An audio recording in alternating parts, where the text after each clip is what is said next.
சிறகடிக்க ஆசை சீரியல்ல இனி எபிசோட்ல இப்ப கிறிஸ் மீனாவோட அம்மா வீட்ல தானே இருக்காங்க. மீனாவோட தம்பி கிறிஸ் கிட்ட சில விஷயங்கள்லாம் கேட்கிறாப்ல. அப்ப உங்க அம்மா துபாயில தானே இருக்கிறாங்க அப்படின்னு கேட்கும்போது, துபாயா அப்படிங்கிற மாதிரி கிறிஸ் கேட்க, என்னடா துபாயாங்கிற உங்க அம்மா துபாயில தானே இருக்கிறாங்க அப்படின்னு சொன்ன உடனே அதுக்கப்புறம் சுதாரிச்சுக்கிட்டு ஆமா ஆமா அங்கதான் இருக்கிறாங்க அப்படின்னு நம்ம கிறிஸ் பொய் சொல்றாப்ல. அதுக்கப்புறம் அங்கேருந்து உனக்கு என்னலாம் வாங்கிக்கிட்டு வருவாங்க அப்படின்னு கேட்டா, மிச்சரு, முறுக்கு, கடல மிட்டாயி அப்படின்னு சொல்லிக்கிட்டு இருக்கிறாப்புல. என்னடா இது துபாயில இருந்து வர்றவங்க இதையா வாங்கிக்கிட்டு வருவாங்க? பேரிச்சம்பழம்லாம் வாங்கிக்கிட்டு வர மாட்டாங்களா? அப்படின்னு கேட்க, பேரிச்சம்பழமா? அப்படின்னா என்ன? அது எப்படி இருக்கும்? அப்படின்னு நான் இன்ன வரைக்கும் பார்த்ததே இல்லையே! அப்படிங்கிற மாதிரி சொல்ல, இன்னும் இவங்களுக்கெல்லாம் சந்தேகம் வருது. ஸோ, அதுக்கப்புறம் பெருசா எதுவும் கேட்கவே இல்ல. அந்த மாதிரி சில விஷயங்கள்லாம் கேட்டுக்கிட்டு சும்மா கலகலப்பா இருக்கிறாங்க. இந்த பக்கம் நம்ம ரோகிணி நைட்டு ஃபுல்லா தூக்கம் வராம என்ன செய்றதுன்னே தெரியாம முழிச்சுக்கிட்டு இருக்கிறாப்புல. முழிச்சுக்கிட்டு குட்டி போட்ட பூனை மாதிரி அங்கேயும் இங்கேயும் நடந்துகிட்டு இருக்கிறாங்க. இத பார்த்த மனோஜ், "ரோகிணி இந்த நேரத்துல என்ன பேய் மாதிரி நடந்துகிட்டு இருக்க?" அப்படின்னு கேட்டதுதான். உடனே ரோகிணி வள்ளு வள்ளுன்னு குதிக்க ஆரம்பிச்சு, "என்னைய பார்த்தா பேய் மாதிரி இருக்கா?" அப்படின்னு சொல்லிட்டு நம்ம மனோஜை பிடிச்சி திட்டு திட்டுன்னு திட்டுது இந்த ரோகிணி. மறுநாள் காலையில விடிஞ்சிடுது.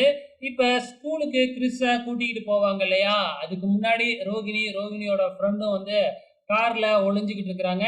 இந்த மாதிரி முத்துவும், மீனாவும் கிறிஸ கூட்டிக்கிட்டு கோயிலுக்கு சாரி ஸ்கூலுக்கு வந்து அவங்கள பார்த்து கிறிஸ விட்டுட்டு போறாங்க.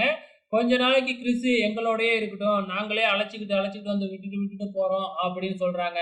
ஆனா, அங்க ஸ்கூல்ல இருக்கிற பிரின்சிபல் கார்டியன் இருந்துகிட்டு, "நான் சொல்ல முடியாது. நான் கிறிஸோட கார்டியன் கிட்ட கேட்டுட்டு சொல்றேன்" அப்படின்னு சொல்லிடுறாங்க. அதுக்கப்புறம் முத்துவும், மீனாவும் கார் எடுத்துக்கிட்டு போனதுக்கப்புறம், நம்ம ரோகிணியோட ஃப்ரெண்ட விட்டு அவங்க கிட்ட பேச சொல்றாங்க. போய் அவங்க பேசுனா, "அது எப்படி அவங்க கூட இருக்க முடியாது. நான் எதுக்கும் அவங்க அம்மா கிட்ட வீடியோ கால்ல பேசிட்டு சொல்றேன்" அப்படின்னு சொல்லிட்டு கிறிஸ அழைச்சுக்கிட்டு போறாங்க அவங்க. போன உடனே ரோகிணிய பார்த்து அம்மான்னு போற கிறிஸ ரோகிணி கண்டபடி திட்டுறாங்க. "நீ முத்து மீனா கிட்டலாம் போகக்கூடாது. இந்த ஆண்டி கூட தான் இருக்கணும்" அப்படின்னு சொல்லி பார்க்குறாங்க. ஆனா நம்ம கிறிஸ் இருந்துகிட்டு, "என்னால முடியவே முடியாது.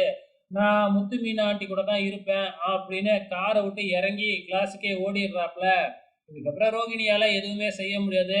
விட்டுரு அவன் என்ன செய்றானோ செஞ்சுக்கிட்டும் பார்த்துக்கலாம் அப்படிங்கிற மாதிரி இருக்கிறாங்க. இந்த பக்கம் ரோகிணி சாரி ஸ்ருதி வந்து பார்த்தீங்கன்னா, தன்னோட கடை, ஹோட்டல், ரெஸ்டாரண்ட்ட ஓப்பன் பண்றதுக்காக ஒரு செலிபிரிட்டி கிட்ட போய் அப்பாயின்ட்மென்ட் வாங்குறதுக்காக போறாங்க. ஆனா, அவங்க என்னடான்னா, 30,00,000 சொல்லிட்டு உனக்காக ரூ. 5,00,000 கம்மி பண்ணிக்கிறேன். ரூ. 25,00,000 வாங்கிக்கிறேன் அப்படின்னு சொல்றாங்க. இவ்வளோ காசுலாம் குடுக்க முடியாதும்மா அப்படின்னு நம்ம ஸ்ருதி அங்கருந்து கோவமா கிளம்பி வந்துடுறாங்க. இந்த பக்கம் மீனா அவங்க அம்மா வீட்டுக்கு போறாங்க. அங்க வந்து பார்த்தீங்கன்னா, நம்ம சீதாவும் வராங்க. கிறிஸ் விஷயத்த பத்தி பேசும்போது, "கிறிஸ எங்க ஆஸ்பத்திரிக்கு அழைச்சுக்கிட்டு வாங்க. அங்க டாக்டர வச்சு ஒரு கவுன்சிலிங் குடுக்கலாம். எல்லாம் சரியாயிடும். இப்படியே விட்டா அவன் இன்னும் தப்பா தான் போவான்." அப்படிங்கிற மாதிரி சொல்றாங்க. ஸோ மீனாவும் நான் அவர்கிட்ட கேட்டுட்டு சொல்றேன் அப்படின்னு வீட்டுக்கு வராங்க.